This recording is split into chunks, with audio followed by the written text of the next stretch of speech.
네, 반갑습니다. 우리 말씀 한 절 보고 시작하겠습니다. 오늘은 이제 신약편이기 때문에 히브리서 4장 12절 말씀, 히브리서 4장 12절 말씀 한 절 봉독하고 시작하도록 하겠습니다. 하나님의 말씀은 살아있고 활력이 있어 좌우의 날선 어떤 검보다도 예리하여 혼과 영과 및 관절과 골수를 찔러 쪼개기까지 하며 또 마음의 생각과 뜻을 판단하나니. 아멘. 이 시간에는 성경 비평학을 비평하다 신약편 이어서 진행하도록 하겠습니다. 지난 시간의 내용을 우리 최강희 목사님께서 잘 정리해 주셨어요. 이 구약편 하면서 율리우스 벨하우젠의 문서 가설이 얼마나 신뢰받기 어려운 가설인지에 대해서 충분히 이제 말씀을 드렸는데, 이것은 비평학을 하고 있는 학자들 사이에서조차도 말이 나와요. 대표적으로 이제 부엘바드 차일즈라는 탁월한 구약학자죠. 성경 신학의 위기라는 책에서 비평학에는 순수한 기쁨이나 자발적 경배의 표현이 없다. 비평학을 하고 있는 학자도 그렇게 고백을 해요. 그러니까 비평학을 하면 마음의 기쁨이 사라지고 성경 믿는 믿음에 대해 의심이 가고 하나님의 말씀을 결국은 대적하는 자리에 올라서게 됩니다. 그래서 제가 그런 부분에 대한 이야기를 이제 실예를 들어서 많이 설명을 드렸는데, 교회에 전화 한 통이 왔어요. 내가 어떤 교단의 신학생인데 이 성경 비평학 때문에 도저히 하나님의 말씀이 의심이 들어서 목회는 물론이고 내 신앙도 유지되기 어려운 생각에 학교를 자퇴하려고 했대요. 근데 이제 우연치 않게 성수협 강의를 통해 듣고 신학교 교수랑 맞서 싸워야겠다라는 그런 생각을 하게 되었다고 합니다. 그래서 좋은 간증의 이야기를 들었는데, 제가 이 말씀을 드리는 이유가 뭐냐면, 신학이라는 것은요, 제가 거듭 변증학에서도 많이 말씀드리는 건데, 신앙을 설명하는 도구가 되어야 됩니다. 신학과 신앙은 다르다. 이 말은 사단이 만들어내는 거짓말이에요. 신학은 나의 신앙을 설명하는 도구가 되어야 되는데, 자꾸 신학교에서 교수들이 신학과 신앙은 다르기 때문에 여기서 배운 이 신학 공부를 교회 강단에서는 하지 말래요. 그 하지 말라는 이유가 뭔지 아세요? 그게 이 교수님 통해서 이거 배웠어야 하면은 교단 신학교에서 더 이상 가르칠 수 없기 때문에 그렇게 말하는 거예요.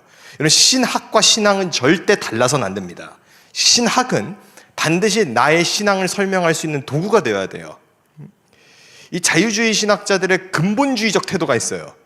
자유주의 신학자들의 근본주의적 태도가 뭐냐면, 자신들이 주장하고 있는 자유주의 신학의 내용만이 절대적 진리예요. 그러니까 성경 비평이 이들에게 있어서는 성경이에요.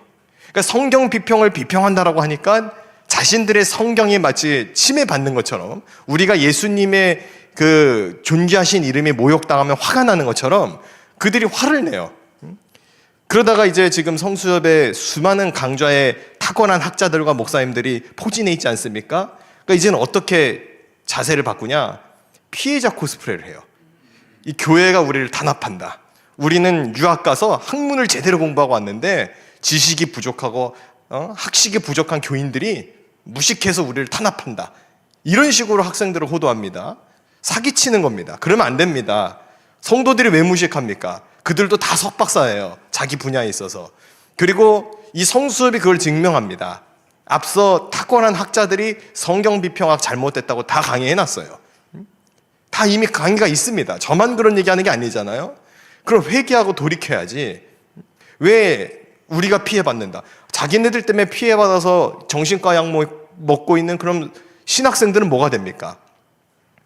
성경 비평학 때문에 말씀의 진리를 믿지 못해서 교회로부터 멀어지고 있는 성도들은 뭐가 돼요? 그들의 아픔과 피눈물을 생각하면 도저히 이 자유주의 신학자들의 만행에 대해서 용납할 수가 없는 거예요. 학술적인 이야기랑 강의 자리에서 사실은 인격적인 모욕이 되거나 좀 강도 높은 어휘를 사용하는 것은 적절치가 않습니다. 그런데 제 마음 가운데 좀 분이 일어났어요. 이게 지난 강의가 사실은 인트로거든요. 오늘이 이제 본격적인 건데 그 인트로만 갖고도 화가 난다고 항의 전화를 하고 교회로 이상한 댓글을 달고 그러는 시대의 악인들이 이제 곳곳에 있다고 하는데 이제 그럼 꼼짝없이 한번 두들겨 맞는 시간을 가져보도록 하겠습니다. 자, 우리 성경 미평을 비평하다 신약편인데 오늘의 이제 주제는 Q의 허구와 성경의 진실성 탐구입니다. 지난주는 이 JDP 문서 가설이 허구라고 말씀을 드렸죠. 여러분 신약에서는 Q 자료, 그러니까 예수의 어록이라고 하는 것을 가설로 내세우고 있는데 이것은 대단히 큰 허구입니다. 왜냐? 성경 비평학에서 말하고 있는 Q 자료는 존재하지가 않습니다. 만약 이 Q 자료의 예수의 어록에 대한 고고학적 사본이라든가 그 자료 그 쪼가리라도 하나 갖고 오면 인정하겠어요. 하나도 없습니다. 가설을 세워놓고 Q라는 예수의 어록을 근거로 이 비평학적을 이 시도를 한 거예요. 성경 못 믿게 하려고. 그 중심에 서 있는 인물을 저는 한 명 소개를 하려고 합니다. 바로 루돌프 불트만입니다. 이 불트만은 시대의 악인이라고 여러분 이해하시면 돼요. 제가 선전선동 날조를 하는 것이 아니고 이 불트만의 신학 사조 때문에 이 불트만의 이 악령에 씌어서 이 불트만의 망령에서 깨어나지 못하고 있는 성경 비평학 신약학자들이 지금 신학교 강단을 오염시켜 놓았어요. 자, 뭐라고 주장하느냐? 불트만 이렇게 말합니다. 사실이 아니어도 믿을 수 있어야 진짜 믿음이다. 성경이 신화적 사실이 아니어도 캐리그마적 비신화를 통해 여전히 신앙은 존속할 수 있다. 여러분 말이 어렵잖아요. 캐리그마 나오고 뭐 비신화 나오고 쉽게 설명해 드릴게요. 예를 들면 이런 겁니다. 예수님께서 보리떡 5개 물고기 2마리로 5,000명을 먹이셨다라는 그 기적을 못 믿는 거예요. 역사적 실제 사실로 못 믿는 거예요. 왜요? 과학적으로 설명되지 않잖아요. 그게. 그러니까 뭐라고 주장합니까? 예수님의 그 신적 가르침에 놀라서 백성들이 그 군중들이 가지고 있었던 사실 숨겨놓고 꿍쳐놨던 도시락을 꺼내 먹은 거라는 거예요. 여러분 상식적으로 생각해 보세요. 그 보리떡 5개 물고기 2마리로 5,000명을 먹이신 기적이 놀라운 겁니까? 아니면 수많은 군중이 메뉴를 보리떡과 물고기로 맞춰온 게 놀라운 일입니까? 메뉴의 통일성이 더 놀라워요, 사실. 그러니까 이 예수 그리스도의 기적을 부인하려고 더 큰 기적을 자꾸 갖다 쓰는 거예요. 이 불트만은 뭘 의미하는 거냐면 어떤 주장을 하는 거냐면 그게 실제 일어난 사실이 아니지만 예수님의 가르침 때문에 도시락 꺼내 먹었으니까 나름 교훈적 의미가 있지 않냐. 그러니까 이거를 비신화화해가지고 우리가 신앙적 의미를 되살리자라는 거거든요. 여러분 이거는 터무니없는 거짓말입니다. 자, 여러분 보리떡 5개 물고기 2마리로 5,000명 먹이신 기적을 못 믿는다는 것은 나머지 기적도 당연히 못 믿는 거죠. 부활 못 믿는 거죠. 그 그리스도의 재림 못 믿겠죠, 당연히. 그러게 뭘 믿는 겁니까, 도대체? 사실상 자유주의 신학과 그 맥을 같이 하고 있는 겁니다. 그러면 이제 이렇게 제가 이야기하는 걸 두고 비평학자들이 다시 반론을 하는 걸 제가 또 받았어요. 뭘 받았냐면 당시 서민들은 보리떡과 물고기가 일반적인 메뉴였다. 충분히 도시락 꺼내 먹을 수 있는 거 아니냐. 이것도 거짓말이에요. 왜요? 요한복음에 따르면 남자만 5,000이거든요. 자, 예수님을 따르는 무리 중에 서민만 있었다. 가난한 자들만 있었다. 성경 안 읽은 거죠. 니고데모요, 아리마대 요셉이요, 삭개오요, 다 부자들이에요. 그러니까 예수님을 따르고 추종하는 자들 중에 가난하고 소외된 자들만 있었다라고 주장하는 것은 소위 말하는 해방신학의 영향을 받아서 성경을 곡해하고 왜곡하여 보려는 겁니다. 여러분 성경은요, 가난한 자와 소외된 자를 당연히 예수님 사랑하세요. 그들 편에 계세요. 그걸 부정하는 건 아닙니다. 그러나 동시에 부자도 천국 갈 수 있다고 말하는 게 성경이에요. 성경에 보니까 뭐 낙타가 바늘기 들어가는 것보다 더 어렵다는데요. 그 다음 구절 안 보셨나요? 사람으로서는 가능하지 않지만 하나님으로서는 다 하실 수 있느니라. 예? 여러분 그런 계급화적인 이념적인 생각으로 성경을 부자들의 책이 아니고 가난한 자의 책이다. 이거는 편협한 시선입니다. 절대 성경 그렇게 말하고 있지 않아요. 자, 루드프 불트만의 저 주장에 대해서 벗어나야 된다라고 제가 계속 말씀드리는 이유는 뭐냐면, 저 불트만 신학에 딱 걸쳐져 있으면 절대로 성경 비평학의 망령에서부터 깨어나질 못해요.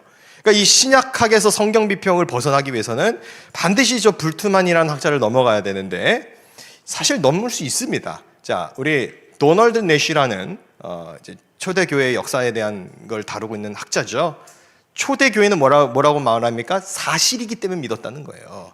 여러분, 사실이 아닌 것을 믿는 것은 망상입니다. 루돌프 불트만의 비신화화는 망상병 환자들이 믿는 거예요. 발언이 과하다고 말하면 안 되는 게, 지금 성경 비평학을 접한 학생들이 정신과 약 먹잖아요. 사실입니다. 여러분, 이런 일을 지금 겪고 있는데 이게 마치 진리인 것처럼 주장을 해요? 초대교회는요, 예수의 십자가 그 사실과 부활의 사실에 근거하여 믿음을 가진 겁니다. 여러분, 존 메가더 목사님을 포함해서 많은 복음주의권 목사님들이 뭐라고 설교하느냐, 기독교는 이념과 철학이 아니다, 사건의 종교다. 프란시스 쉐퍼가 말하잖아요. 우리는 이념과 철학이 아니에요. 사건에 근거한 겁니다. 그리스도의 십자가와 부활이라는 사실에 근거하고 있어요. 그런데 마치 자기네들이 더 신앙이 좋은 것처럼, 비평학자들이 더 믿음이 좋은 것처럼 사실이 아니어도 믿을 수 있어야 진짜 믿음이다. 아닙니다. 우리 사실이기 때문에 믿는 겁니다. 다만 그 사실을 보지 않고 믿는 믿음이 있을 뿐이에요. 그들은 보고도 안 믿죠. 예수 부활의 역사성도 안 믿어요. 심지어 부활을 안 믿어요. 마이클 리코나라는 신약학자는 뭐라고 이야기하냐면, 예수 부활은 역사적 사실인 게 틀림없대요. 빈문엄도 증거지만 그 당시 박해자였던 사도 바울이 완벽하게 회심해요. 이거는 부활하신 그리스도를 만나지 않고서는 불가능한 일입니다. 그렇기 때문에 우리는 성경의 이 기록에 대해서, 특별히 그리스도의 역사적 기록에 대해서 사실로서 믿는 신앙이 결코 맹목적이거나 잘못된 신앙이 아니에요. 지난주에도 말씀드렸다시피 성경은 많은 사본을 갖고 있습니다. 그럼 그 사본에 오류가 없는 사본이 무엇인가요? 그런 터무니없는 질문을. 여러분, 그럼 헤로도토스의 사본 중에 오류가 없는 사본은 뭔데요? 역으로 그렇게 질문할 수 있단 말이에요. 여러분, 사본의 개수가 많다는 건 뭘 의미하는 거냐? 그만큼 역사적 신뢰성이 높다는 거예요. 그러니까 고고학적 증빙 자료로서의 그 학문성이 보장되었다라는 겁니다. 그러니까 학술적으로도 성경을 사실로서 믿는 것이 굉장히 합당하고 지혜로운 선택인 거예요. 학술적으로도. 왜요? 많은 고고학적 자료와 근거와 그리고 역사적 사료들을 갖고 있기 때문에. 그런데 큐라는 거는 역사적 사료가 없습니다. 자, 계속해서 볼게요. 제가 왜 큐를 상상의 산물이라고 말을 하냐? 이 예수의 어록이라는 거를 만약에 가설을 두고 생각을 하게 되면 어떤 주장을 하게 되냐면 마가 우선서를 따르게 됩니다. 물론 복음주의 신학자들 중에서도 마가 우선서를 큐 자료라는 가설을 세우지 않고 따르는 학자들이 다수 있어요. 그렇기 때문에 마가 우선서를 따른다고 해서 자유주의 신학자다라고 욕할 수는 없어요. 자, 그런데 큐라는 거를 근거로 해서 마가 우선서를 주장하는 사람은 자유주의 신학자가 확실합니다. 이건 피하식별로 여러분들이 가지고 가야 돼요. 왜 그러냐? 큐라는 가설, 예수의 어록, 있지도 않은 거를 이걸 가설로 세워놓고 따지고 보니까 마가 우선서를 먼저 이야기를 하게 됩니다. 그리고 마가복음과 큐 자료라는 걸 이거를 이제 근거해서 마태복음과 누가복음이 쓰였다는 거예요. 자, 이렇게 말하니까 마태에만 기록된 자료와 누가에만 기록된 자료가 있어요. 이거를 큐가 설명을 못 하잖아요. 왜요? 마가에는 없으니까 그게 또. 그래서 마태만이 쓰는 자료 M 자료가 따로 있고 누가만 쓰는 L 자료가 따로 있다는 거예요. 그러니까 가설을 하나 세우니까 여러분, 거짓말은 한 번 하면 늘어나는 거 아세요? 그 거짓말을 덮기 위해. 그게 바로 신약의 성경 비평학이에요. 거짓말을 하니까 거짓말이 늘어나요. M 자료 만들어내고 L 자료 만들어내고 저거 다 없습니다, 여러분. 자, 가장 심각한 문제가 뭔지를 이제 설명을 드릴게요. 이 비평학은 자기네들끼리 모순이 있어요. 제가 지난주에 말씀드렸다시피 공시적 비평과 통시적 비평이 사실 서로 싸워야 되거든요. 퀴어 비평하는 사람과 이 성서 비평하는 사람, 이 역사 비평하는 사람들은 싸워야 돼요, 원래. 근데 희한하게 안 싸우고 있어요. 둘이 좀 싸웠으면 좋겠어요. 왜? 비평 방법이 다르잖아요. 자, 그런데 보세요. 양식 비평, 자료 비평, 둘 다 역사 비평이 있는데 이거는 모순 가운데 있어요. 성경 비평학자들 이거 극복 못합니다. 설명을 드릴게요. 양식 비평에서는 큐에서 각각의 자료를 선택해내서 마태와 누가의 양식을 만들었다고 주장합니다. 자, 자료 비평에서는 마태복음과 누가복음의 저자가 마가복음과 큐를 베꼈다고 주장해요. 이게 서로 모순이 된다는 거예요. 완벽한 모순이에요. 하나만 취해야 돼요. 만약 양식 비평과 자료 비평 가운데 모순이 없이 둘 다 맞아 떨어지려면 마가복음의 비슷한 이야기의 단위가 각 장마다 2개에서 3개 내지는 들어가 있어야 됩니다. 근데 이를 증명할 수 있는 방법을 갖고 있는 성경 비평학자를 단 한 명도 본 적이 없습니다. 학문적 일관성을 위해서라도 양식 비평이라든가 자료 비평 중에 한 가지 방법은 반드시 버려야 돼요. 그러니까 자기네들끼리 싸워야 돼요, 원래는. 복음서 간에 그러면은 이야기의 차이에 대해서 많은 이제 신학도들이 헷갈려 하거든요. 자유주의 신학교에서는 이렇게 나와요. 여러분, 마태복음에서는 동방박사가 나왔습니다. 누가복음에서는 목자가 나왔어요. 어떻게 이렇게 다릅니까? 둘 중 하나는 틀렸다는 뜻 아닙니까? 이렇게 나와요. 성경 못 믿게 만들려고. 여러분, 둘 중 하나는 틀린 게 아니고요. 둘 다 온 거예요. 둘 다 봤을 수도 있고, 또 하나는 어떤 복음주의 학자들도 2가지 견해가 나뉘는데 케네스 베일리라는 학자는 뭐라고 이야기하냐면은 둘 다 온 거라고 생각은 안 해요, 이 학자는. 다만 전승 자료의 차이가 아니고 신학적 차이다. 그러니까 누군가 오긴 왔는데 그거를 마태는 동방박사로 해석을 한 거고 누가는 목자라고 본 거라는 거죠. 여러분, 이거에 대해서 그렇게 어려운 이해가 아니거든요. 현대적으로 예를 들어볼게요. 그 같은 사안이 있어요. 좀 민감할 수 있는 얘기지만 예니까 북한에서 미사일을 쐈어요. 그러면 한겨레 신문과 동아일보 신문에서 그 기사를 다루는데 한쪽에서 동일한 사건을 다루는데 내용이 달라요. 이게 왜 다를까요? 관점의 차이가 있기 때문에. 자, 마찬가지입니다. 예수 그리스도의 사건은 일어난 거예요. 그분의 동정녀 탄생은 틀림없는 역사적 사실입니다. 다만 그것을 진술해내고 표현하는 방식에 있어서 다를 수 있어요, 없어요? 다를 수 있죠. 자, 그러면 복음서가 단일 기자로만 있지 아니하고 마태, 마가, 누가, 요한이 있음으로써 어떻게 되는 겁니까? 예수 그리스도의 전기에 대한 이야기가 더욱더 풍성해지고 그 역사성에 대한 근거는 더욱 탄탄해지는 것이죠. 만약에 이 사복음서의 내용이 다 완벽하게 일치해서 동일하다고 한다면 그거야말로 조작의 의심 가능성을 받게 돼요. 근데 성경은 그렇게 이야기하지 않죠. 어떻게 말합니까? 예수님의 앞모습, 뒷모습, 좌우의 모습을 마치 동서남북의 4방향에서 바라보는 것처럼. 좀 더 쉽게 예를 들면 지금 서울에서부터 부산까지 이동하는 가운데 한 친구는 그 풍경을 좌측 창문에 앉아서 지금까지 온 풍경을 그려보라고 하고 다른 친구한테는 우측 창가에 앉아서 지금까지 온 풍경을 그려보라고 하면 서울에서 부산까지 똑같이 왔지만 그 풍경이 같을까요? 다를까요? 다르겠죠. 성경의 진실성이라는 게 바로 이런 겁니다. 근데 이런 걸 두고 비평학자들은 성경이 서로 다르니까 이거는 사실이 아닐 거야. 이런 식으로 접근한다는 거예요. 그러니까 접근 방법이 상당히 뭐가 좀 불량한 것이죠. 자, 그리고 이제 이어서 또 말씀드릴 게 이 마가우선설이라는 것 정말 과연 정설일까? 이걸 지금 설명을 드리려고 합니다. 자, 여러분, 마태우선설이라는 견해도 있어요. 마태복음 8장과 마가복음 5장을 비교했을 때, 또 마태복음 26장과 마가복음 17장을 비교했을 때 마가복음의 진술이 훨씬 구체적입니다. 자, 그리고 또 하나, 마태복음 1장 1절과 마가복음 1장 1절을 생각해 보세요. 마태복음 1장 1절은 아브라함의 자손, 다윗의 자손, 예수 그리스도의 계보라. 마가복음 1장 1절은 하나님의 아들 예수 그리스도 복음의 시작이라. 자, 2개를 비교했을 때 보통 비평학자들이 주장하는 내용이 뭐냐면 고기독론이라고 하죠. 발전된 기독론의 교리적 형태를 갖고 있을수록 나중에 기록되었다라고 주장을 한단 말이에요. 자, 근데 마태복음과 마가복음의 1장 1절만을 비교했을 때 어떤 게 더 훨씬 더 발전된 기독론을 갖고 있느냐? 마가복음입니다. 그러니까 나중에 기록되었다는 증거로 마가복음이 쓰일 수가 있어요. 이 방식으로 요한복음이 제일 먼저 나중에 기록되었다고 비평학자들은 말하잖아요. 자, 지금 제가 이해하시는 바를 잘 이해하셔야 되는 게 성경 비평학을 전 비평하는 겁니다. 그러니까 비평학자들의 비평 방법론을 가지고 그들의 비평 방법론이 얼마나 잘못되었는지를 지금 저는 지적하고 있는 거예요.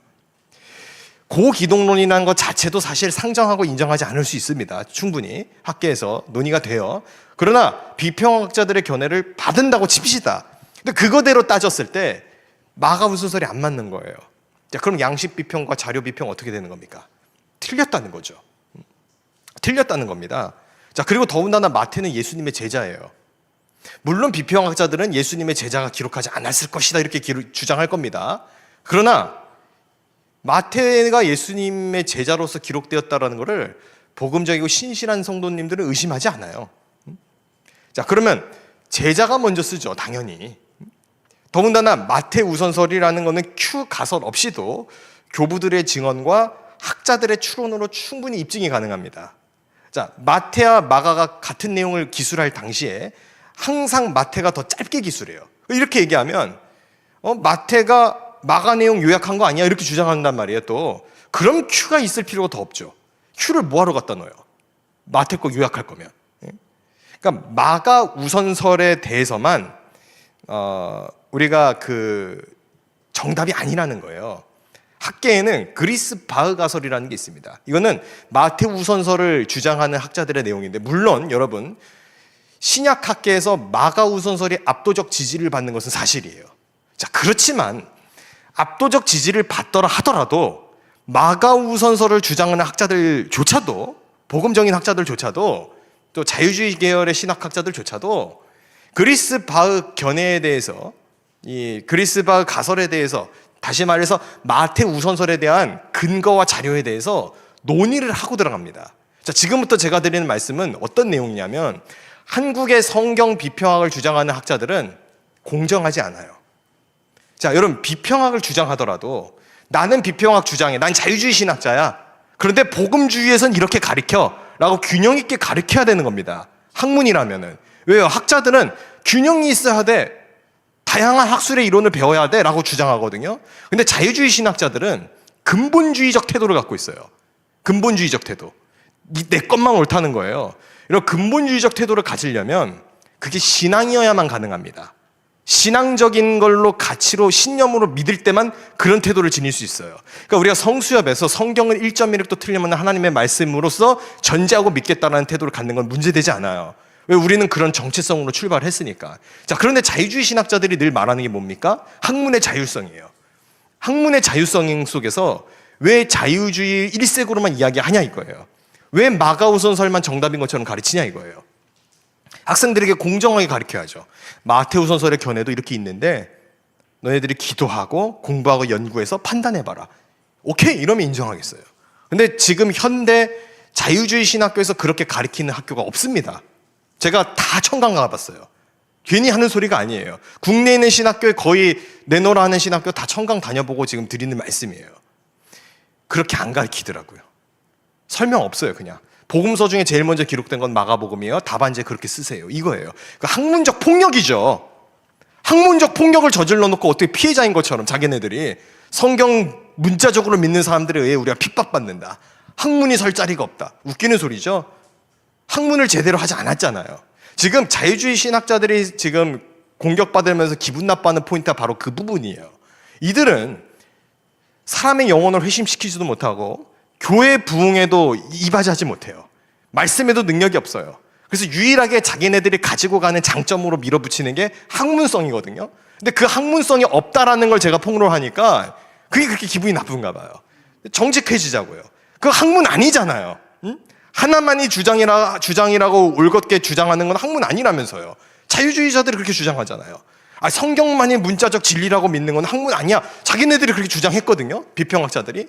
그럼 똑같이 비평 당해야죠. 비평학만이 진리라고 말하면 안 되는 거잖아요. 자, 그러면 여러분들이 신학생들이 이걸 보고 있는 신학도들은 이 얘기를 하세요. 신학교 교수님들께. 교수님, 성경만이 절대 무호한 진리라고 믿는 게 폭력이라고 얘기했는데 왜 비평학만 맞다라고 주장하십니까? 그거 폭력 아닙니까? 여러분 얘기하셔야 됩니다. 왜요? 그건 학문적으로 정직하지 않은 거니까요. 저는 마가우선설의 견해가 있다라는 것을 충분히 인지해요. 그리고 그에 대한 견해들을 고려해야 된다고 생각합니다. 물론 저 개인적으로는 Q 자료에 대해서 인정하지 않기 때문에 저는 마테우선설에 더 많이 가 있어요. 그러나 학문이라는 것은 원래 이 서로 다른 견해라는 것이 주고받고 대화하고 토의가 일어나는 거잖아요. 그런데 자유주의 신학교에서는 그런 토의가 없다라는 거예요. 오히려 성수협이 있어요. 성수협에서. 성수협에서는 Q 자료를 이야기하는 분도 앞에 강의 중에 있어요. 계시긴 계세요. 복음주의 중에. 물론 저는 개인적으로는 그런 견해는 아니지만 오히려 학문적 다양성을 누가 갖고 갑니까? 복음주의자들이 갖고 가요. 지금. 이게 현실입니다.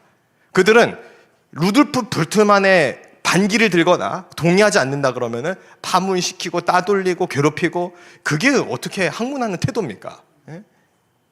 이슬람처럼 우리가 죽이지도 않는데 자기네들이 피해본다 그러고 자기네들이 괴로움다. 아니 신학교에서 교수 생활하면서 월급 받고 있잖아요. 퇴직금도 받을 거잖아요. 그리고 잘못된 신학사상 퍼뜨려 놓으면서도 교회 가서는 존경받을 거 아니에요. 왜요? 교회 가서 설교하고 강의 갈 때는 그런 얘기 안 해요. 그러니까 자기 학문에 대한 정직함이 없는 거예요. 종교다원주의를 주장하는데 교회 가서 예수 외에 구원이 있다라고 말 못해요. 그 사람들. 숨겨요. 왜 그러냐고요. 비겁하게. 저는 안 숨겨요. 저는 예수만이 구원이라는 얘기를 학문에서도 이야기하고 강대상에서도 이야기합니다. 여러분 신학과 신앙은 일치돼야 됩니다. 그 불일치가 정신분열을 만듭니다. 그게 얼마나 양심을 속이는 일이 되겠습니까? 그래서 크레이크 블룸버그 교수님 뭐라고 말씀하시냐? 성경 비평학은 다양한 방법론을 가지고 있지만 모두 불일치를 보이고 있다라고 말을 해요. 자기들의 모순을 인식을 못하는 거예요. 왜 못하냐? 양식 비평할 때 본문 비평 안 해요. 본문 비평할 때 양식 비평 안 해요. 사실상 학문적으로도 깊이 있게 연구했다라고 보기 어렵습니다. 자, 제가 지금부터 드리는 이야기가 이제 진짜 중요한 이야기니까 집중하셨으면 좋겠는데요. 에탈 리네만이라는 독일의 대단한 학자가 있어요. 성경 비평학은 적법한 검증 없이 가설을 정설로 받아들이고 연구하는 학문이라고 이분이 폭로해요. 이분은 그럴 말할 자격이 있는 게 이분이 불트만 학파에 있었어요. 불트만에게 공부도 배웠습니다. 요아킴 에레미야스의 제자로 알려져 있는 에탈 린네만, 대단한 세계적인 신약학자 중 하나예요. 여성 신약학자죠. 지금은 돌아가셨어요. 근데 이분이 뭐라 그러냐면 내가 이전에 저술했던 예수님의 비유, 순환서 연구, 그러니까 비평학을 가지고 공부했던 자료들에 대해서 전부 쓰레기통에 버려달라고 부탁합니다. 왜 이런 충격적인 고백을 하느냐? 이분이 무슨 이야기를 하면 성경 비평학은 조작이고 사기래요. 학술에서 이런 말 쓰기 쉽지 않거든요. 그냥 옳지 않다. 그런 방법론을 따르지 않는 편이 좋겠다. 그것은 목회적으로 도움이 되지 않는다. 이렇게 표현하는 게 다거든요. 이분은 강해요. 사기래, 사기. 그러면서 자기의 옛 저술들을 다 폐기할 걸 요청합니다. 그래서 학계는 어떻게 평가하냐? 알버트 슈바이처가 역사적 예수 연구를 종결했다면 에탈 리네만이 성경 비평학을 종결했다. 이렇게 평가를 해요. 근데 온 독일 학계가 결집해서 이 여성학자 하나를 대항하겠다고 덤벼요. 그러나 여러분, 이분의 양심적 고백의 소리가 지금 비평사학파들의 진영을 다 부숴놨습니다. 이제는 성경 비평으로 연구하거나 성경 해석을 하는 사람들은 어떤 경우냐면 좀 학문에 있어서 도태된 사람으로 취급이 되는 게 학계의 분위기가 됐어요. 이거 팩트입니다, 이거는. 그래서 성경 비평학을 하는 사람들조차도 이제는 역사 비평 안 하고 더 악한 걸로 또 가죠. 이제 뭐 퀴어 비평 이런 거 한단 말이에요. 놀랍게도 여성 신학하고 있는 엘리자베스 쉬슬러 피오렌자라는 여성 신학자는 이 성서 비평학 하는 사람들을 비판해요. 여성 신학에서. 뭐라고 비판하냐? 남성 우월적인 성경 해석에 갇혀 있다. 이러면서 비평학자, 자, 그러면 보세요. 누구랑 싸워야 돼요? 성경 비평학자들은. 큐어 비평, 무슨 뭐 해방신학 비평 이런 거 하는 사람, 여성신학 비평 그런 사람들이랑 싸워야 돼요. 사실은 이미 학계는요 흐름이 글로 가지 않았어요. 물론 우리가 이 이데올로기 비평도 잘못된 겁니다. 그것도 우리가 맞서 싸워야 될 신학적 이론인데 지금 우리 한국에 있는 신학계 자유주의 신학교에 성경 비평학이 너무 많이 들어와 있어서 이걸 좀 대적할 수 있는 훈련과 좀 강의들이 많이 있을 필요성이 있어요. 자, 이런 성경 비평학이 왜 비과학적이라고 말을 하는지 지금부터 설명을 드릴게요. 제2바울서신이라고 주장을 해요. 뭘 주장하냐면 목회서신. 뭐 에베소서, 빌립보서 같은 거를 바울의 친서가 아니고 이거는 차명서신이다. 이건 제2바울서신이다. 라고 주장하는 비평학자들이 있습니다. 여러분, 제2바울서신이라는 과목을 가리키거나 제2바울서신을 인정하는 학자들은 자유주의 신학자로 범주를 하셔야 돼요. 이건 성경 비평학에 찌들어 있는 사람들이 그런 말 하는 거예요. 전통적이고 복음적인 성경 해석을 하는 사람들은 바울의 진정서신을 절대 의심하지 않습니다. 그렇기 때문에 제2바울서신이라는 용어를 쓰면 그거는 자유주의 신학자예요. 명백하게 자유주의 신학자예요. 근데 아니래요, 자기네들은. 나는 제2바울서신을 주장하지만 자유주의 신학자 아니야. 그 말은요, 스스로의 정체성도 모르는 거예요. 그러니까 왜 자유주의인 거를 자신 있게 얘기 못 합니까? 교회에서 쫓겨날까 봐. 교단 신학교에서 강의 못 하게 될까 봐. 아니, 자신 있게 얘기하면 되잖아. 나는 자유주의 신학자고 나는 성서 비평학을 사랑하고 성서 비평학을 진리라고 믿기 때문에 나는 이거 바울이 안 썼다고 믿어 라고 얘기해야죠. 그게 신학이라면.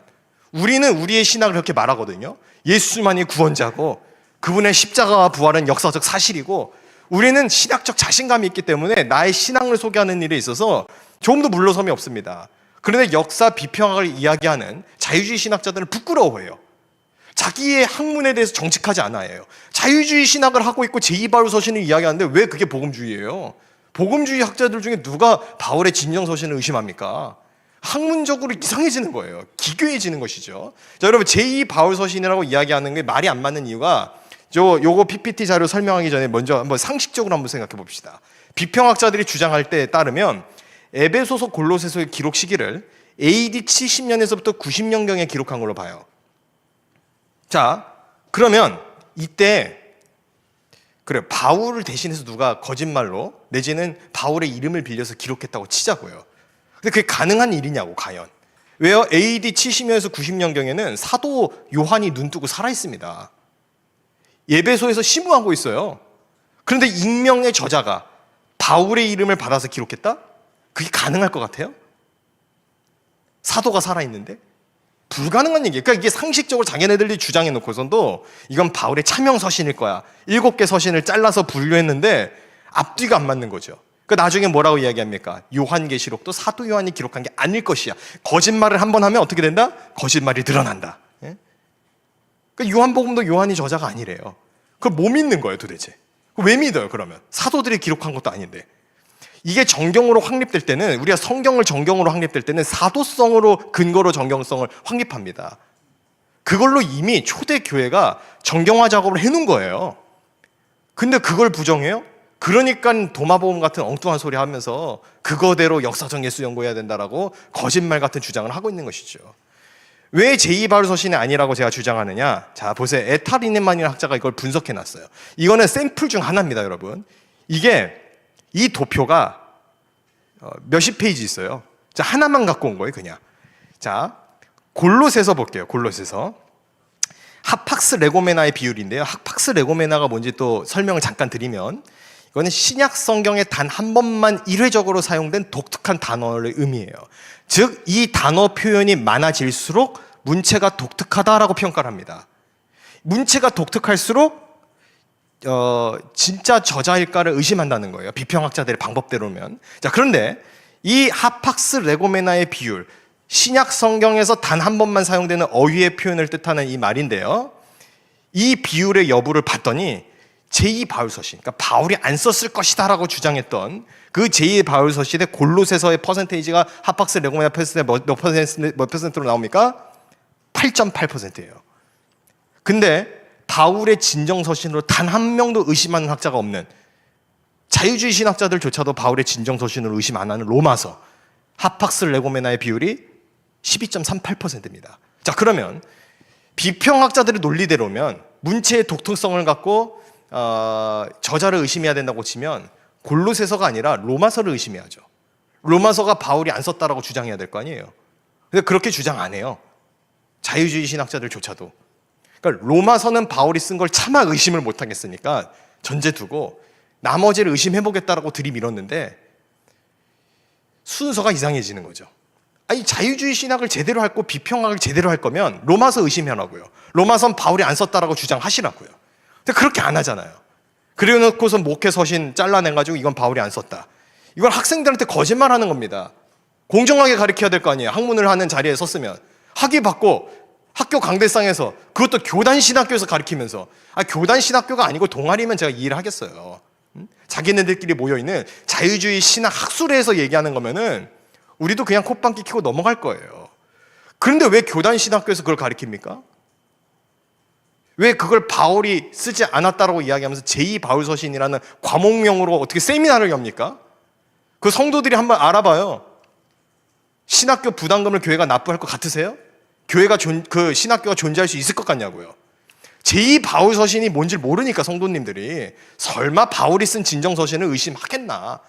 사람들이 모르니까. 그러니까 이제 제2바울서신이라고 하니까 들키니까 말을 바꿔요. 차명서신. 어쨌든 바울이 안 썼다고 주장하고 싶은 거 아니에요. 여러분, 바울이 썼다라고 성경에 나오는 건 바울이 쓴 겁니다. 어떻게 그렇게 주장합니까? 이렇게 또 따져요. 자, 데살로니가 전서. 이 비평학자들이 주장하는 게 데살로니가 전서가 신약 성경 중에 가장 먼저 쓰였다. 이것도 설명도 없어요. 왜 그래요? 그렇게 쓰래요. 아닙니다, 여러분. 갈라디아서가 AD 48년경에서 50년경에 먼저 기록되었다라는 주장이 있어요. 팽팽해요. 왜 데살로니가 전서가 먼저 기록됐다라는 자유주의 성경 비평학자들의 주장만 일색으로 답안지에 암기해서 적게 만드냐 이거예요. 그거는 정직하지 못한 신학의 태도예요. 데살로니가 전서를 두고 임박한 종말론이라고 이야기합니다. 신약학자들이. 후서는 지연된 종말론이라고 말해요. 그래서 비평학자들은 뭐라고 이야기하냐, 이 신학이 달라지지 않았느냐, 그렇기 때문에 이 데살로니가 후서는 바울이 쓰지 않았을 것이다, 이렇게 주장하거든요. 데살로니가 후서가 바울의 차명서신 내지는 제2바울서신이라는 거예요. 이거는 새빨간 거짓말입니다. 왜 그러냐? 아까 이야기했던 하팍스 레고메나 비율을 따져봤을 때 문체의 통일성이 데살로니가 전서와 후서가 아주 통일성이 있어요. 그리고 그 데살로니가 지역에 대한 이해는 오로지 바울만이 가질 수 있는 지혜예요. 그게. 더군다나 여러분, 우리가 오전에 했던 말을 오후에 수정하는 경우도 있어요. 하루에도 사람은 생각이 바뀌는 경우가 많아요. 근데 데살로니가 전서를 써서 이 데살로니가 성도들에게 바울이 조언을 했다가 너무 임박한 종말론에 빠져서 불안해하고 또 그렇게 사는 게 건강하지 않다 생각돼서 후서로 정정해서 쓰는 게 뭐가 문제가 됩니까? 그걸 바울이 썼다라고 말하는 게 앞뒤가 안 맞는다 이렇게 얘기하는데 터무니없는 주장 중 하나예요. 이거는 유대 히브리의 그 어투를 몰라서예요. 앞뒤가 안 맞는 게 아니라 앞에 한 말을 뒤에 보충하는 겁니다. 그러니까 창세기 1장과 2장이 다르기 때문에 이거는 문서가 편집되었을 것이다. 그거는 유대 히브리인들의 기록 방식에 대한 이해도가 전혀 없는 무식한 소리예요. 앞에 했던 얘기에 대해서 부연 설명과 보충 설명을 덧붙이는 방식의 글쓰기를 히브리인들은 즐겨 사용하는 겁니다. 자, 바울도 유대인 중에 유대인이에요. 그렇기 때문에 이 데살로니가 전서와 후서를 쓰면 있어서 일관성을 갖고 문체의 통일성을 갖되 앞뒤의 신학이 다르게 전수를 할 수 있는 것은 충분히 가능한 학자라는 거예요. 바울은 가말리엘 학파입니다. 바울 바리새파 중에 바리새파예요. 왜 못합니까? 바울이 그런 능력과 지혜가 있는데. 근데 이게 우리가 바울을 깎아보는 거예요. 낮춰보는 거죠. 다 지들 수준인 줄 알고, 좀 표현이 격했네요. 그러니까 이 비평학자들의 자기네들 수준으로 생각하는 거예요. 성경 비평하는 사람들 수준으로 생각을 하고 바울도 그 정도 수준일 거라고 착각하는 것이죠. 아닙니다. 바울은 사도 바울이에요. 자, 이제 또 지금 학계에서 논의되고 있는 이상스러운 세미나 하나를 말씀드릴 텐데, 신약학계에서 역사적 예수 세미나 이런 거 자꾸 해요. 이것도 한 클래스 수업으로 열어서 강조하고 있는, 이건 교단 신학교에서 절대로 가르쳐서 안 되는 내용입니다. 왜냐하면 이거는요, 학계에서 인정되고 있는 내용이 아니에요. 동아리입니다. 동아리 일종의. 이거는 어떤 거냐면은 로버트 펑크라는 학자가 85년도경에 역사적 예수 세미나 연구를 창설했어요. 창설하고 난 다음에 이게 제 책 변증이 신학이다에도 이걸 깊게 다루는데, 이 창설한 거에 대해서 누구나 가입이 가능하게 해놨어요. 그러니까 신학자들의 몸이 아니에요. 일단 학술회가 아닙니다. 예? 누구나 가입이 가능하게 해놓은 다음에 그 가운데서 뭘 했냐, 진짜 예수님의 말씀을 찾아낸 거예요. 성경 속에서. 그래서 투표를 합니다. 투표를 해서 진짜 예수님의 말씀으로 꼽힌 게 한 구절 나와요. 그게 뭐냐? 회개하라 천국이 가까이 왔느니라. 그 구절 하나예요. 나머지는 예수님 말이 아니라는 거예요. 그래서 진짜 예수님의 연구를 해야 된다라고 주장하면서 역사적 예수 연구를 하겠다는 거죠. 그러니까 성경은 안 믿고 다른 방식으로 역사적 예수 연구를 하겠다라고 주장하는 겁니다. 그래서 톰 라이트 같은, 물론 톰 라이트 문제가 있는 학자입니다. 또 우리가 비평학계에서 또 우리가 취할 건 취하고 또 비평할 건 비평해야 될 학자 중 하나인데, 뭐라고 이야기하면은 저 세 사람의 학자를 두고 최고의 불량 학자다. 또 리처드 헤이스는 학자의 길 포기한 왜곡의 선동가다. D.A. 카슨은 주로 트리니티 학파죠. D.A. 카슨 같은 경우에는 수시로 얘기한대요. 유학한 우리 목사님들이나 교수님들 통해서 또 해외 저명한 학자들 통해서 제가 들어보니까, 존 프레임 교수님도 말씀 많이 해주시는데 뭐라 그러냐면 가비지 트리오, 그렇게 표현한다는 거예요. 제 말이 아니고, 제가 인격 모독하려고 하는 말이 아니고, 왜 그렇게 묘사할 수밖에 없냐. 자, 들어보세요. 저 크로사이라는 사람이 주장하는 게 뭐냐면, 예수의 생애 묘사의 가장 중요한 문서는 복음서가 아니라 도마복음과 큐문서래요. 이런 큐는 존재하지 않아요. 일단 도마복음이라는 거는 영지주의 이단 문헌으로 이미 초대교회 때 지정됐어요. 그런데 이 크로사는 이게 AD 50년경에 기록된 진정서신이라고 주장하는 거예요. 혼자만. 그러니까 아무도 인정을 안 해주는데 혼자만 그렇게 주장하는데, 저게 왜 스포트라이트를 받았느냐, 왜 한국에서 역사적 예수 세미나 연구를 하게 되었느냐, 매스컴 탔어요. 오늘날도 똑같습니다. 지금 성경 비평하고 있는 자유주의 신학자들이 자꾸 매스컴을 타요. 그리고 자꾸 기독교 방송에 나와요. 심각한 겁니다. 교인들이 속아요. 그게 대세인 줄 알고. 한국에도 있습니다, 여러분. 저 크로산 영향받아서 하버드 종교사학파 영향받은 거예요. 신학이 아닙니다, 그거는. 근데 있어요. 막 이상하게 목소리 올라서 얘기하는 사람이 있어요. 그래서 하면서 하는 사람이 있어요. 칠판에다가 한자 막 써가면서 하는 사람. 도마복음이 중요하다고 얘기하는 사람. 잘못된 겁니다. 이단적인 주장이에요. 결코 그거는 교회에서 용납될 수 없는 주장입니다. 복음서를 무시하고 도마복음을 읽겠다, 그 위경을 읽겠다, 그건 학문의 기본 태도가 아닙니다. 자, 마커스 보고, 가운데 있는 사람이 마커스 보고인데, 교리를 의심하고 그 교리를 의심하는 것이 신앙이라고 자꾸 주장을 해요, 마커스 보고가. 근데 저 많이 가르칩니다. 신학교에서 저 사람의 저서를 필독도서를 자꾸 읽게 만들어요. 안 됩니다, 절대. 교리를 왜 의심합니까? 교리는 성경의 압축이에요. 근데 교리를 의심하게 만들면서 자꾸 무슨 말을 그럴싸하게 하죠. 교리가 중요한 게 아니고 삶이 중요하다. 아니, 건강한 교리가 세워지지 않으면 삶이 무너집니다. 이단 사이비를 보세요. 교리가 무너지니까 교주가 타락해서 온갖 범죄의 온상이 됩니다. 건강한 교리야말로 건강한 신앙을 낳습니다. 건강한 삶을 만들어요. 근데 이상한 주장을 하는 거죠. 왜요? 성경 못 믿게 하려고. 자, 저 쉘비 스퐁이라는 사람은 신학자가 아닙니다. 신학자도 아닌 사람이 저기 또 역사적 예수 연구 저기에 껴가지고 활동을 하는데, 성공의 주교예요. 미국 성공의 주교. 애초에 신학자도 아니면서 무조건적으로 전통을 배격해요. 그래서 예수님을 하나님으로 믿질 않고 인간일 뿐인데 사람들의 신앙으로 각색돼서 하나님을 추앙받은 거에 불과하다, 이렇게 가리킵니다. 근데 그거를 또 좋다고 신학교에서 저 사람 저서들을 막 읽혀요. 그 문 닫아야 됩니다, 그런 신학교는.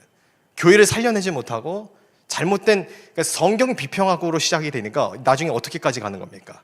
역사적 예수 연구까지 가서 결국에는 그리스도의 모습을 성경에 기록된 모습으로 믿지 않게끔 그렇게 만드는 것이 지금 현재 자유주의 신학교에서 벌어지고 있는 현실이라는 거예요.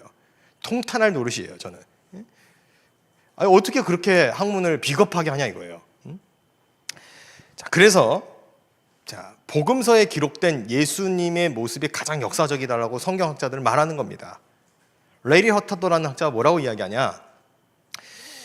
초기 기독교 공동체에서 각색해서 그래서 신앙으로 채색해가지고 역사적 예수를 그려낸 게 아니고 그분이 하나님의 아들이기 때문에 그렇게 말했다는 거예요. 여기에 대해서 피터 제일 라이트하르트, 마이클 버드 등의 학자들이 가세를 합니다. 그러니까 하나님이 인간이 되셨다라는 게 사실이다. 초기 기독교가 예수를 신적 인물로 섬겼다는 것이 가장 정확한 역사적 예수의 모습이라는 거예요. 그러니까 성경 외의 자료를 근거로 역사적 예수 연구를 하겠다. 그건 무가치하고 헛된 일이라는 거예요. 왜요? 성경이 가장 확실한 역사 속 예수님에 대한 기록이거든요. 여기에 대해서 많은 건강한 학자들이 지지해요. 크레이크 키너를 포함해서 대단한 대가들이 이거 의심하는 건 아니지. 하나님이 인간이 되셨다라는 건 사실이지만 하나님은 예수님이 인간일 뿐인데 하나님으로서 신앙으로 인해서 각색했다. 그건 상상이라는 거죠. 그러니까 언제부턴가 우리는 사실에 대한 진리를 잃어버리고 자꾸 상상으로 신앙을 하게 되는 거죠. 그러니까 복음 중심의 신앙에서 자꾸 벗어나는 겁니다. 자, 그리고 또 성경 비평학자들 말처럼 복음서 저자가 만약 단일 저자가 아니라고 한다고 한번 쳐봅시다. 리처드 보컴이 아주 웃기는 이야기를 하는데 만약에 공동체 지필이라고 한다면 비평학자들이 많이 그렇게 얘기하거든요. 마가가 쓴 게 아니고 마가 공동체다. 사도 요한이 단독 저술한 게 아니고 요한 공동체가 저술했다. 이렇게 주장을 해요. 지금 성경 비평학자들이. 근데 자, 그 말대로 비평학자들 말대로 따르면은 자, 공동체 지필이라고 하면은 성경 무호성은 더 지지받게 된다는 거예요. 왜요? 한 사람의 지성이 아니라 집단 지성으로 기록했으니까 오류가 더 없다는 뜻이에요. 그 말은 결국. 그 자기네들이 주장해도 스텝이 자꾸 꼬이는 거예요. 차라리 혼자 썼느냐 실수했다 이러면은 우리가 그 사람은 성령의 영감을 받아서 그렇게 된 거야 라고 우리가 방어할 거 아니에요. 예? 그런데 자기네들 스스로가 공동체 지필이야, 단일 저자 아니야 이렇게 주장을 했는데 리처드 보컴이 저런 얘기를 한 거예요. 잠깐만, 공동체가 지필했다면 그러면 더 오류성이 없지, 이런 얘기를 한다는 거죠. 비평학자들 어떻게 얘기할 건지 참 저는 그 대답이 의아스럽습니다. 자, 그래서 이제 성경 비평의 대안에 대해서 좀 말씀을 드릴게요. 자, 성경 비평을 대안하는 방법은 크게 저는 세 가지를 꼽습니다. 하나는 그냥 복음주의 해석으로 가는 거예요. 그러니까 문자적, 보편적인 문법적 연구에 충실한 주석을 하자는 거죠.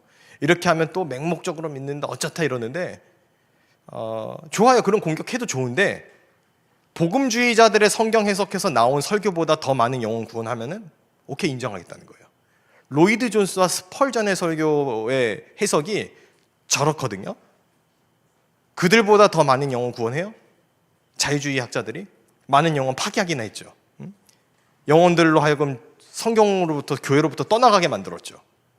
근데 복음주의 성경에서 무식하고 근본주의적이고 그렇게 욕할 수 있을까요? 저는 그거 참 의아스러워요. 자, 두 번째, 성경 전체 서사 속에서 해석학의 가치를 찾는다. 이게 소위 말하는 포스트 리버럴리즘에서 하는 서사 비평으로 번역되어 있는데 요즘에 합동측 교단에서 많이 하고 있는 방법론 중 하나입니다.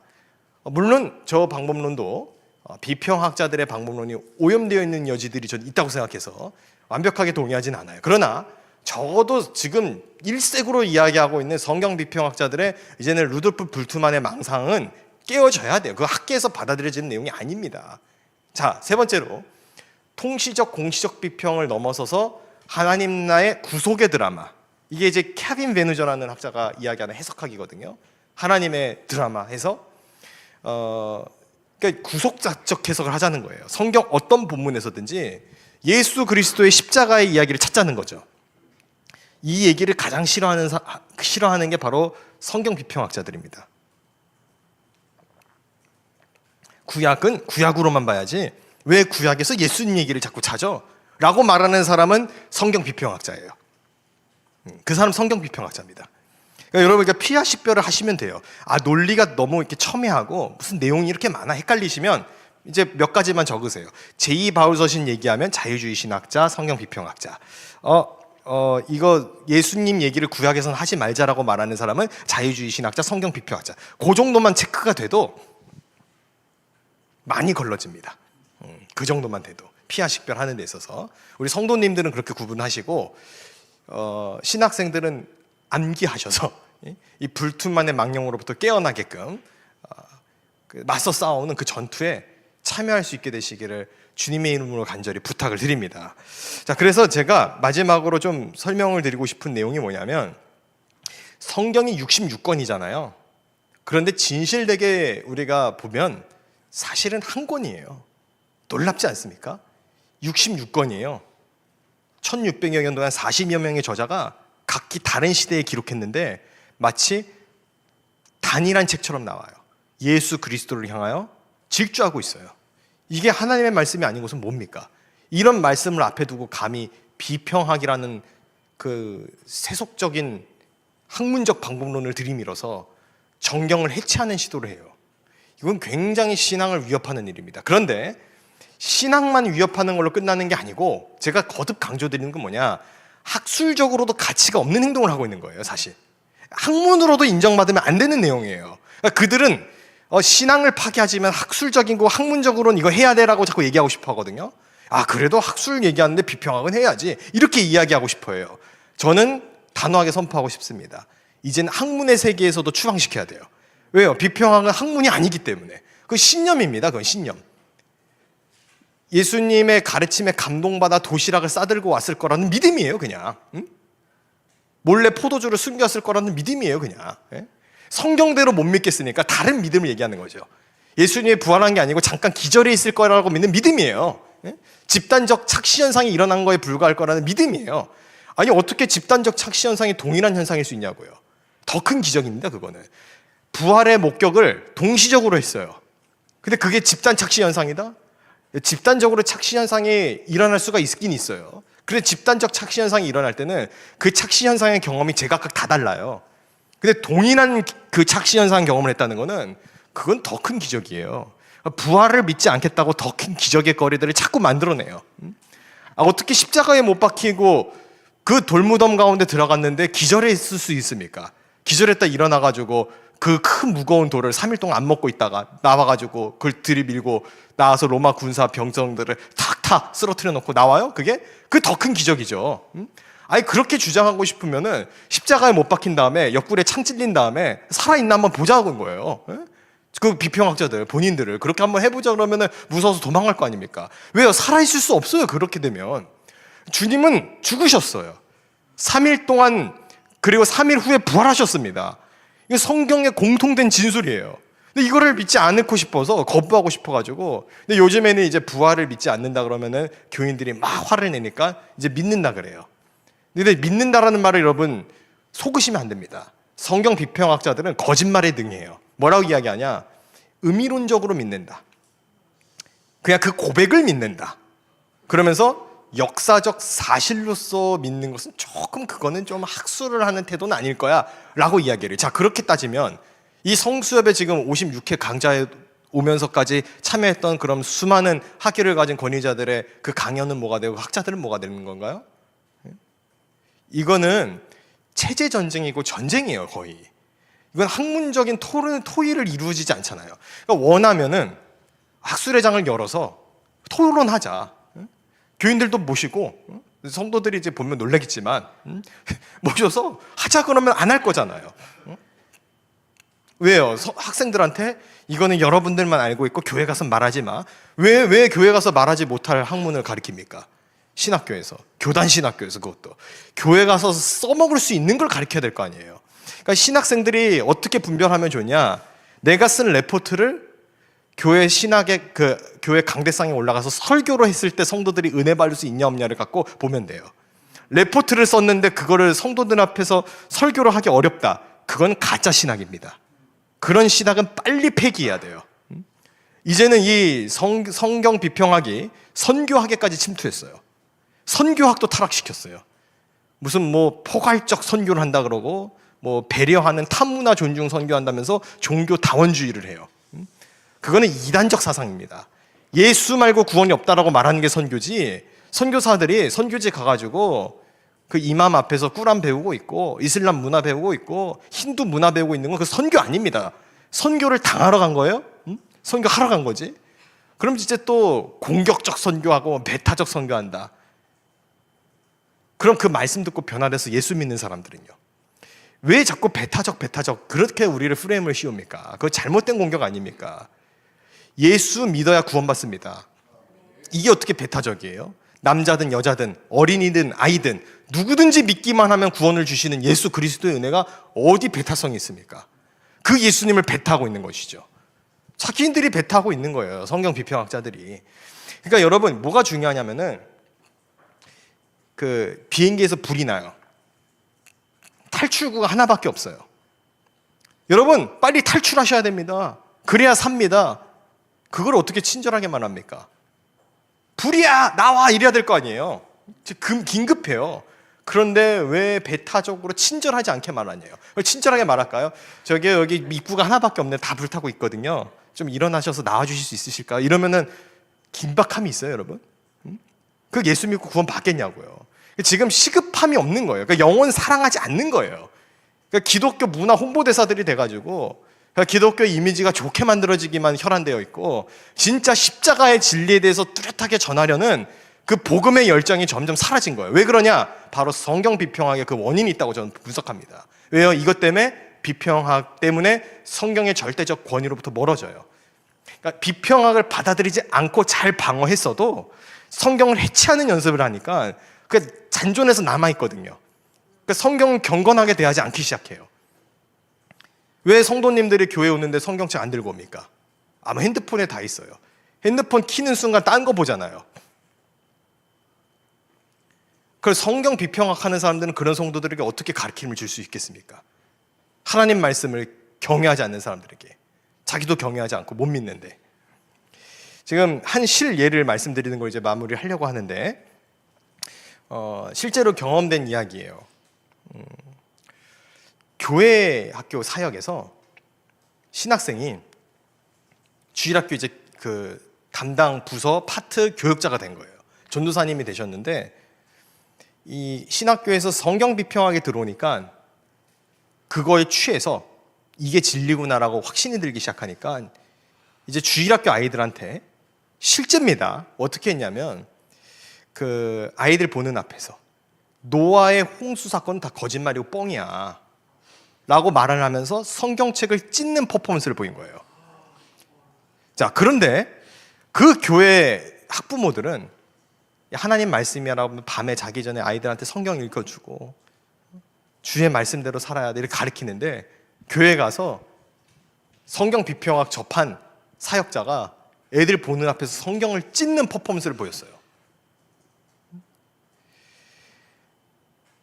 그럼 그 아이들의 영혼은 어떻게 되는 겁니까?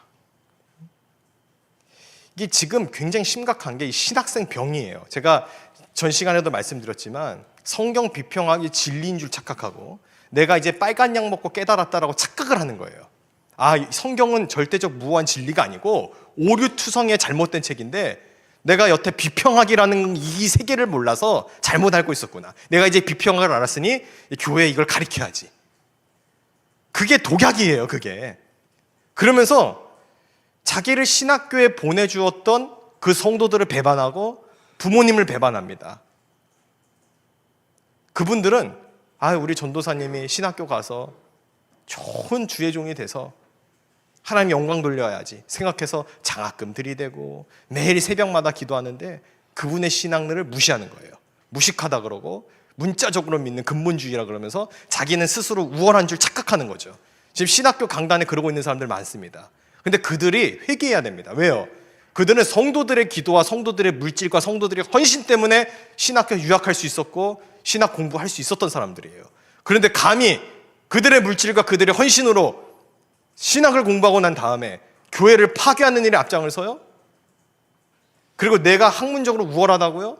학문적으로 우월한 게 아니라 공부를 불성실하게 한 겁니다. 비평학이라는 것에 빠져서 헤어나오지 못하는 것은 학문적 성실함을 잃어버린 겁니다. 오늘 이 강의를 혹여나 듣고 있는 우리 신학도들이 있다고 한다면은 결코 성경 비평학에 빠져서 허우적대지 마시고 여러분들이 주일학교 때 배웠던 그 신앙의 진리가 옳다라는 것을 학문적으로 입증해 나가는 그런 훈련을 신학교에서 하시기를 간절히 부탁드립니다. 어거스틴이 세계적인 천재였죠. 수사학의 대가였고 그 시대를 주름잡는 학자 중에 학자 아닙니까? 그런데 그를 회개시키고 변화시킨 거는 일자무식이었던 그의 어머니 모니카의 눈물의 기도였어요. 왜 성도들의 기도를 외면하고 성도들의 눈물로 신학교를 가서 잘못된 신학사조에 빠지고 교회를 대적하는 일에 앞장서고 그 신학을 접하고 성도를 무시하는 일에 앞장서고 교수들 홍위병이 돼가지고 어떻게 그런 악한 길로 빠져들 수 있냐는 거예요. 회개해요. 지금이라도 늦지 않았어요. 성경 비평학이라는 독에 빠져있는 신학도들은 반드시 회개하고 돌이켜서 말씀 중심의 신앙으로 돌아올 때 저는 이 한국교회에 다시 소망이 있는 줄로 믿습니다. 우리의 신앙의 부흥을 일궈냈던 우리의 선조들은, 우리의 선배들은 그 믿음으로 교회를 일궈냈어요. 그 신앙으로 아펜젤러와 언더우드는 한국교회를 살려냈습니다. 그런데 그 후손들이 감히 성경 비평학에 빠져서 하나님을 대적하고 교회를 멸시하는 일에 앞장선다는 거 너무 가슴 아픈 일 아닙니까? 불트만의 망령, 베라우젠의 망령에서 깨어나 하나님의 말씀은 살았고 운동력 있는 거를 정말 그 목회 현장에서 경험할 수 있는 저와 여러분 되기를 주님의 이름으로 간절히 축원합니다. 하나님의 말씀은 살았고 운동력 있어 좌우의 날선 어떤 검보다도 예리해서 혼과 영과 및 관절과 골수까지도 찔러 쪼개는 말씀이라고 성경은 기록하고 있습니다. 모든 것을 판별하는 기준은 주의 말씀이에요. 그 주의 말씀에 나를 비평하고 나를 해치해야지 내가 뭐라고 말씀 위에 올라서서 말씀을 해치합니까? 종교개혁자 마틴 루터가 말합니다. 성경은 성경 위에 군림하는 해석은 옳지 않다. 성경 밑에 들어가 성경으로 나를 해석하는 해석이 옳은 해석이라는 거예요. 그게 루터가 그렇게 얘기해요. 그 종교개혁의 정신이 어디 갔습니까? 왜 성경을 해석하고 난도질하는 권한을 과연 누가 주어줬습니까? 이제 더 이상 죄 짓지 마시고 회개하고 돌이켜서 말씀 앞에 부복하는 저와 여러분 되시기를 주님의 이름으로 간절히 축복하며 축원합니다. 우리 기도하겠습니다. 좋으신 아버지 하나님, 잘못된 성경 비평학으로부터 깨어나게 하여 주옵시고 특별히 이 불트만의 이 잘못된 신학 사조에 있어서 아버지 하나님 다음 세대의 사역자들이 분별하게 하여 주옵시고 비진리와 맞서 싸우게 하여 주옵시고 제2 바울서신이라는 잘못된 이론들을 거짓말을 서슴없이 퍼뜨리는 이들에게 마땅히 학문적으로 대항할 수 있는 능력과 지혜를 주님 더하여 주옵소서. 우리 성도들의 눈물을 배신하는 잘못된 사역자들이 나오지 않게 하여 주옵시고 그 성도들의 눈물의 기도와 그 헌신으로 맺어진 다음 세대 사역자들은 성경 말씀을 진리로 믿고 절대무한 그 말씀을 의지하여 나아갈 수 있는 믿음의 일꾼들 다 되게 하여 주옵소서. 주께서 함께하여 주실 줄 믿사오며 우리 구주 예수님의 이름으로 간절히 축복하며 기도드립니다. 아멘.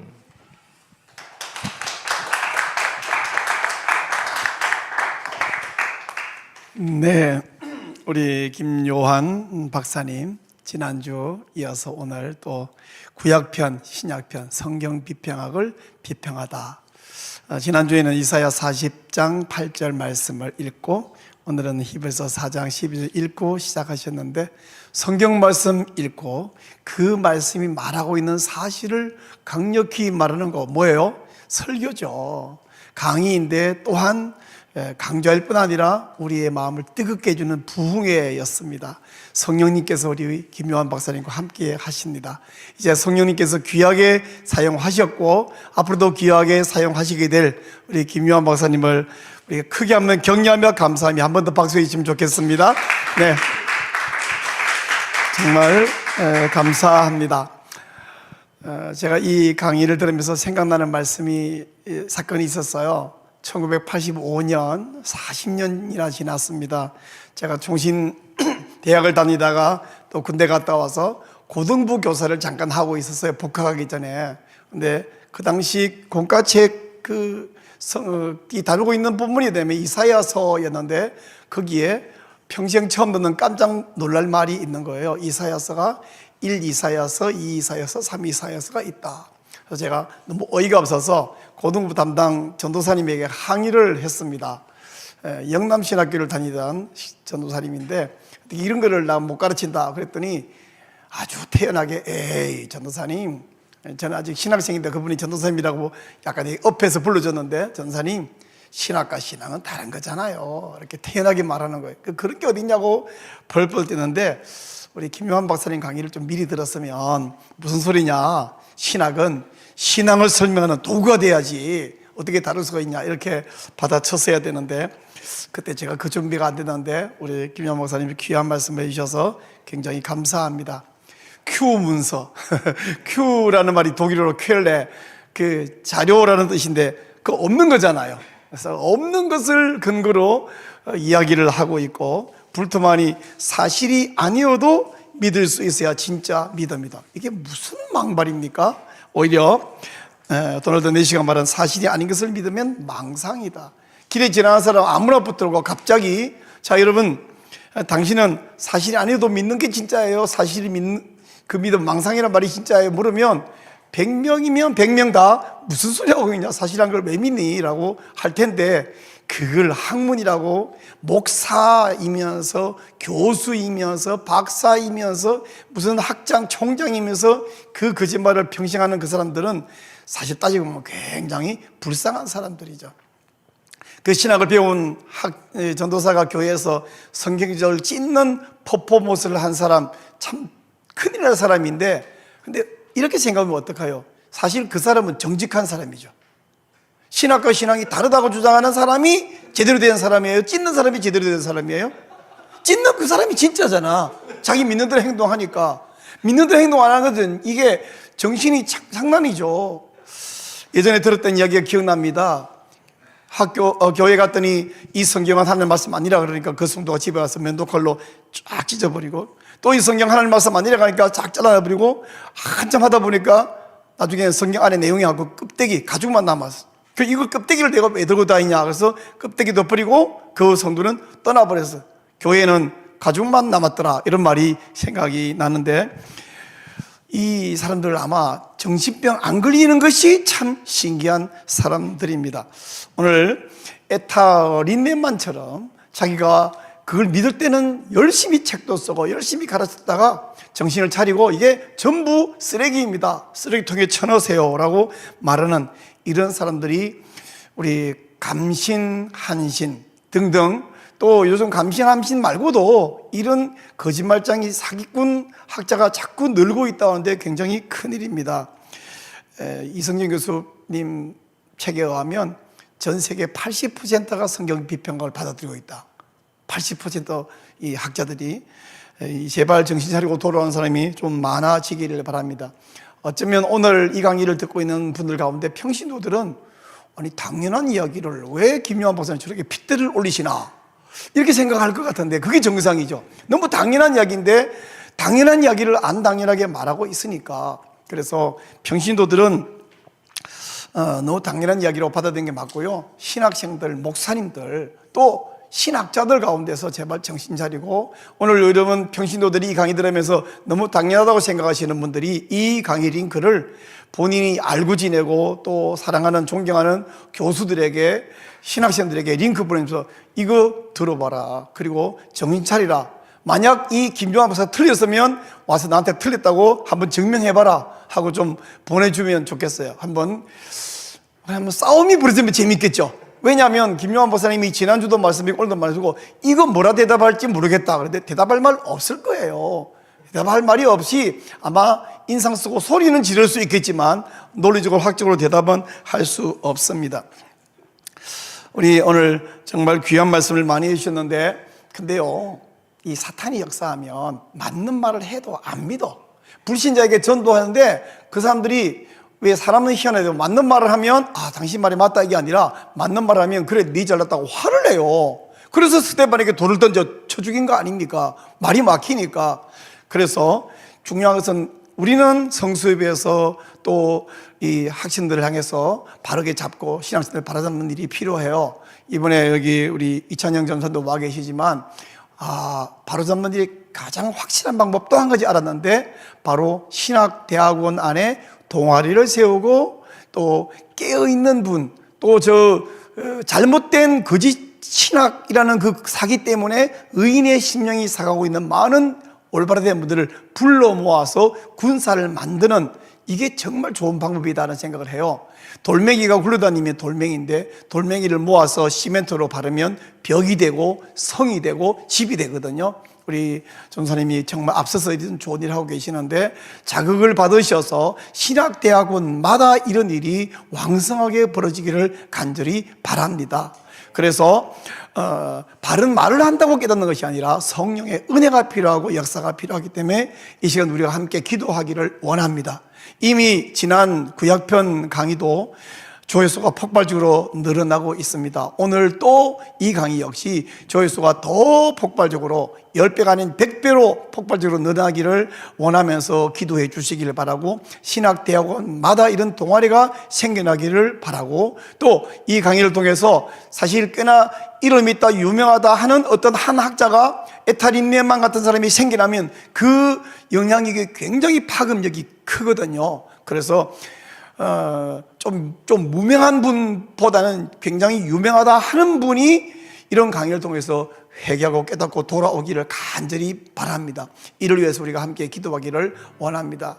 이 시간 우리 기도할 때에 하나님, 한 신학생 더 돌아오게 해 주옵소서. 한 신학자 한 명 더 돌아오게 해 주옵소서. 보다 유명한 신학자가 더 많이 돌아오게 해 주옵소서. 각 신학 대학원마다 성경 비평학을 비평하는 이런 바른 신학 동아리들이 생겨나게 해 주시옵소서. 그리고 우리 성수협 이 강좌가 오늘 김용환 박사님의 강의도 10배, 100배 조회수가 늘어나겠고, 이제까지 했던 56회 강의, 앞으로 할 모든 강의가 우리끼리 하고 끝나면 안 되고 한 명에게 더 전달되고 더 많이 돌아오고 더 많이 깨닫게 해 주옵소서. 우리 성수협을 통해서 대한민국을, 한국교회를 살리고 온 세계 80%가 성경 비평을 받을 있다고 하는데, 이 모든 잘못된 신학자들이 회개하고 돌아올 수 있게 주시옵소서. 우리 성수협 사역이 계속 펼쳐질 수 있도록 하나님이 은혜와 함께 해주시고 동행하여 주시기를 한번 주여 부르고 간절히 기도하기를 원합니다. 주여, 하나님 감사합니다. 오늘도 하나님께서 우리 김명환 박사를 세우시고 하나님께서 우리를 사용하여 주셔서 감사합니다. 성수협을 세우시고 지난 1년이 지나서 2년차 56회까지 복된 강좌를 펼칠 수 있게 하시오니 감사드리옵나이다. 이 시간 간절히 기도합니다. 이 강의가 더 한 명 더 성도에게, 또 한 명의 신학생에게, 또 한 명 신학자들에게 전파되고 전달되고 듣고 회개하고 돌아오게 하여 주옵소서. 신학생 한 명 돌아올 때 교회 하늘을 살립니다. 하나님, 신학 교수 한 명이 돌아올 때 한국교회가 살아날 수 있을 것입니다. 에타린네만처럼 보다 더 유명하다 하는 신학자들이 한 명 더 신학자들이 깨닫고 회개하고 돌아와서 이제까지 내가 거짓말을 했노라고 고백하며 그의 모든 저수를 쓰레기통에 집어 던지라고 말할 수 있는 용기를 허락하여 주시옵소서. 하나님 아버지, 또 신학교마다 대학원마다 이런 거룩한 성수협 동아리가 생겨나게 하여 주시고, 그래서 우리 의인의 심령이 상하고 있는 많은 신학생들을 불러 모아서 하나가 되고 저 거짓말하는 사탄의 도구들을 물리쳐낼 수 있는 날을 허락해 주시기를 주여 간절히 소원하고 기도합나이다. 하나님이여, 우리 한국교회를 살려내고 전 세계 교회를 살려내게 하여 주옵소서. 80%의 학자들이 성경 비평을 받아들이고 있다니 참으로 안타깝습니다. 하나님, 모두 회개하고 돌아오고, 그래서 하나님, 무너진 교회가 다시 회복되는 은혜를 허락하여 주시기를 원합니다. 이제까지 성소협을 사랑하여 주시고 사용해 주셔서 감사합니다. 56세까지의 모든 강자들이 한 명 더 전달되고 한 명 더 회개할 수 있는 도구로 사용하여 주시고 앞으로 이후에도 성소협을 복되게 사용해 주시기를 원합니다. 우리 성소협을 함께 섬기고 있는 조영길 장로님부터 함께하는 모든 운영단들과 스태프들 한 명 한 명에게 은혜와 지혜를 허락하시며 앞으로 와서 강의하게 될 모든 강사들에게 용기를 더하여 주시고 지혜와 능력을 더하여 주셔서 하나님 말씀이 생명이며 진리인 것을 용감하게 자신 있게 선포하여서 한국교회와 세계교회를 살려낼 수 있는 은혜를 주여 허락하여 주시고 주님 영광을 받으시고 이때에도 하나님의 거룩하심과 하나님의 사심과 주의 능력을 이 땅에 나타내어 주셔서 하나님이여 주님이 영광을 받아 주옵소서. 주여 우리를 살려 주시옵소서. 주님께 영광 돌리옵고 주 예수 그리스도 이름으로 기도하옵나이다. 아멘.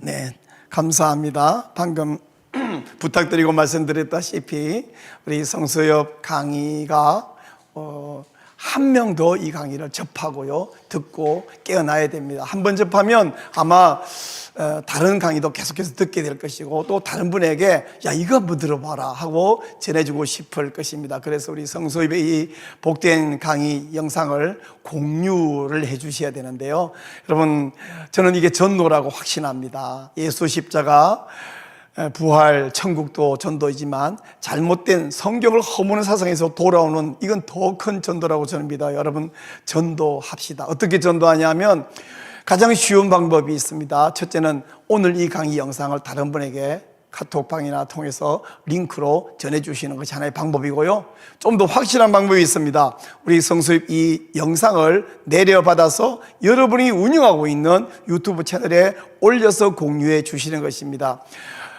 저기 화면에 나가는 전화번호 있죠? 여기로 문자를 주시면 어떻게 공유할 수 있는지를 가르쳐 드릴 것입니다. 우리 공유하는 카톡 단톡방이 있거든요. 거기로 초대해서 거기서 영상을 내려받을 수 있도록 해 드릴 테니까 이 전화번호로 채널 공유하기 원합니다, 이렇게 문자를 주시면 되겠습니다. 네, 다음 광고하겠습니다. 우리 월요일 저녁마다, 월요일 오후마다 3시에 성경 권위 수호 운동협회 성수협 복된 강좌가 계속 진행되고 있고요, 또 잠깐 쉬었다가 우리 6시 30분부터 또 한 번의 복된 강의가 있습니다. 우리 복음 전도자로 성도들을 세우기 위한 성경 순종 성경 읽기 성순성 강좌가 우리 조영일 장로님이 매주 월요일 오후에 강의하고 있는데, 강의를 들어보면 여러분, 성경 정말 잘못 읽었구나, 성경 이렇게 귀한 말씀이구나, 그래서 성경을 어떤 관점으로 읽어야 할지를 알게 되는 그런 성경 읽기입니다.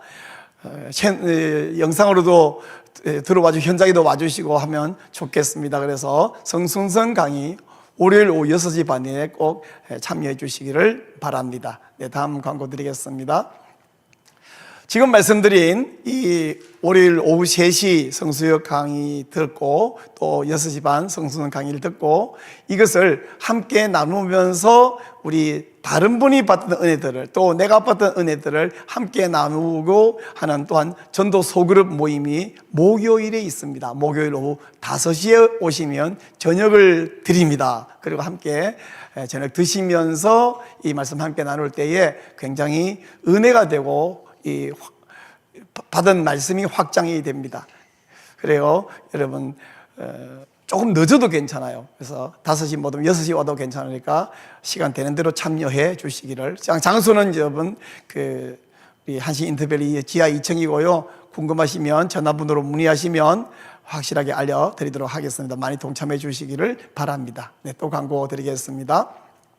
우리 예수님께서 산에서 기도하신 것을 우리가 본받아서 하나님의 언약을 기억하는 언약 산 기도회가 매주 목요일 저녁에 있습니다. 좀 전에 말했던 그 현장 전도 소그룹 모임을 마치고 바로 우리는 산으로 가게 되는데, 전도 소그룹에 오기가 시간이 안 맞는 분이 있다면 8시 30분까지 직접 산으로 오시면 되겠습니다.